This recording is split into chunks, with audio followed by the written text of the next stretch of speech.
Syedaralun, sosok Dewi Novita tengah menjadi perbincangan warganet di media sosial lantaran wanita yang dikenal dengan nama Dewi Centong tersebut dicopot dari jabatannya sebagai Camat Payakumbuh Timur, Kota Payakumbuh, Sumatera Barat. Pencopotan Dewi dari jabatan camat ini bermula ketika ia membuat konten video seperti Citayam Fashion Week.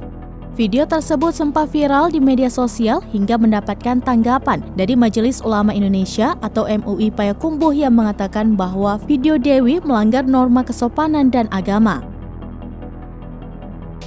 Dewi menegaskan pakaian yang dikenakan saat membuat konten tidak melanggar norma masyarakat, terlebih pakaian dinas tersebut kerap dikenakan saat Dewi menjalankan tugasnya sebagai camat. Meski demikian, Dewi menerima keputusannya dicopot dari jabatan camat karena hal tersebut. Saat dikonfirmasi tribunpadan.com, Dewi Novita menjelaskan duduk perkara terkait video yang diunggahnya. Viral videonya berawal dari adanya MUI Payakumbuh berkomentar dalam postingan yang dikirimnya ke akun media sosial pribadinya. Ia menyebutkan seharusnya MUI Payakumbuh lebih cerdas menilai norma agama yang dilanggarnya. Akhirnya Dewi Novita dipindahkan menjadi Sekretaris Satpol PP Kota Payakumbuh.